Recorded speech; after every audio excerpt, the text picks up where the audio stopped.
evening, universe. Tonight I'm going to be doing the Postscript Tag. I saw this going around in my feed, and so I thought it looked like fun and wanted to give it a shot. So here we go. Question 1 is, what was the longest book you read / the book that took you the longest to read? These are both the same book for me, and that is Hero of Ages by Brandon Sanderson. This book is like 730 pages long, and it took me about 2.5 or maybe even 3 weeks to read, but I really enjoyed it. There were a couple that got close to the same length, like Well of Ascension, which I didn't check, but I'm pretty sure that it's shorter than The Hero of Ages. But I imagine that's in the same kind of ballpark of length, as well as a couple of other fantasies in that same range. But that one, I think, was definitely the longest and was certainly the one that I took the longest reading. Question 2 is, what is a book that was outside of your comfort zone that you read this year? For me, I had 2 books. Well, I actually had a handful of books that were outside of my comfort zone because one of my goals was to start reading outside of fantasy. Fantasy is what I usually read, but this year I had the goal of breaking out into things that are non-fantasy.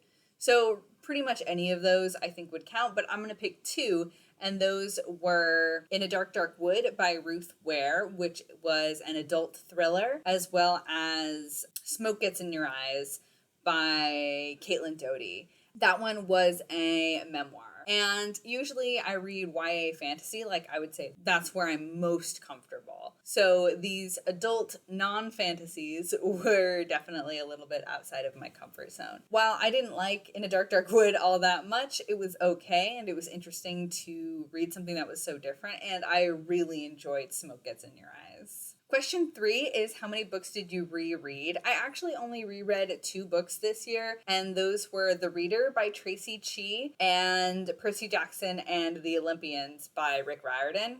I absolutely love both of these books, obviously, or I wouldn't have reread them. But that leads us into question 4, which is, what is your favorite reread? Of the 2 of them, it was hard to pick, but I choose The Reader. Even though I absolutely adore Percy Jackson, I think The Reader is just a little bit stronger and a little bit more the voice that I enjoy. Plus, it's doing a lot of really interesting things, and there are just so many things that I love about it. Percy Jackson is obviously amazing, and I love Percy Jackson. Specifically, I read The Lightning Thief. I don't think I said that before, but I love reading it. The nostalgia factor is there for sure, and it's such a fun adventure. But I think The Reader just barely overtakes it for me. Question 5 is, what is a book that you read this year that you are looking forward to rereading? And there are a lot of books that I could answer this with, but I chose the 2 that I think that I'm most excited about. These are both ends to trilogies. I really enjoy endings, and seeing everything wrapped together so nicely is so satisfying. And these were both really great endings. These were The Hero of Ages by Brandon Sanderson, which I already mentioned, and The Excalibur Curse by Kirsten White. Both had really fantastic endings to their series, great characters, themes that came through from the first book and like wrapped up nicely in this third book. There were so many things that I loved about both of these, and I'm not very good at picking favorites, as you could probably tell from the previous question.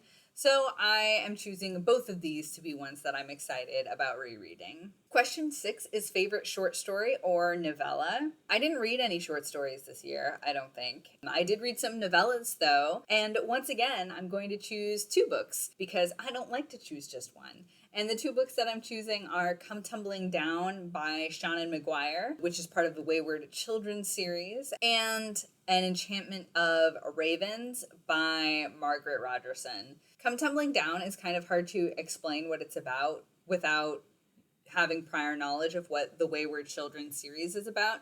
And basically what the whole series is that children go away to portal fantasy worlds, kind of like Narnia, but they're all very specific worlds, and then they come back to Earth and have to deal with the ramifications of having lived this whole other life in, a different fantasy world, and having to accept, other people don't believe in this. They think all sorts of wild things about you, or they believe you were kidnapped or have delusions or that sort of thing. I really like this series, and there were a couple of books that I read from it this year, but I think Come Tumbling Down was my favorite just because I love the world that it is set in. Plus, it kind of carried some plot threads that were in previous books, and instead of opening more questions, like I think a lot of these books do, this actually answered some questions, and I really enjoyed that. An Enchantment of Ravens is about a girl who paints portraits of fairies, and then one day the Prince of Autumn comes to her to have his portrait done, and things get interesting from there. I don't want to get into it too much because novellas are so short. I think that counts as a novella, I'm pretty sure. But either way, those were both really enjoyable. Question 7 is a book you liked and would recommend to a wide variety of readers. This is going to be 1,000 Steps into Night by Tracy Chee. I love this. It is a standalone YA fantasy, and it is about a girl who gets cursed, and she has to travel through her magical world that she lives in order to prevent the curse from, like, it's spreading over her body. So she's trying to prevent it from, like, completely taking over. It reminded me a lot of a Miyazaki movie in that it had spirits and demons, and it has a lot of really lovable characters and a world that you can really feel like you're a part of. There were so many things I absolutely loved about this book. It is one of my favorites for the year, and I definitely think it is really accessible and enjoyable for a wide variety of people. And question 8 is a book that you liked but would be hesitant to recommend to just anyone. This is going to be Nettle and Bone by T. Kingfisher. I really enjoyed this book, and I really loved the humor in it, and I thought the fairy tale tropes and the ways that they were used was really fun. But it definitely felt like an odd kind of book, and because of that, I wouldn't recommend it to everybody. So even though I enjoyed it, I don't think it's one that necessarily would be universally beloved. I think you have to have a really specific sense of humor to enjoy it, because I think that's the main thing that is special about this book, is the kind of sense of humor that all of the story has. But those are all the questions in the Postscript tag. The questions will be in the description down below if you want to check those out and answer them yourself. This was, I think, a really fun one. I'm glad you hung out with me for it. So that's all for today, and I hope you have a beautiful night, universe.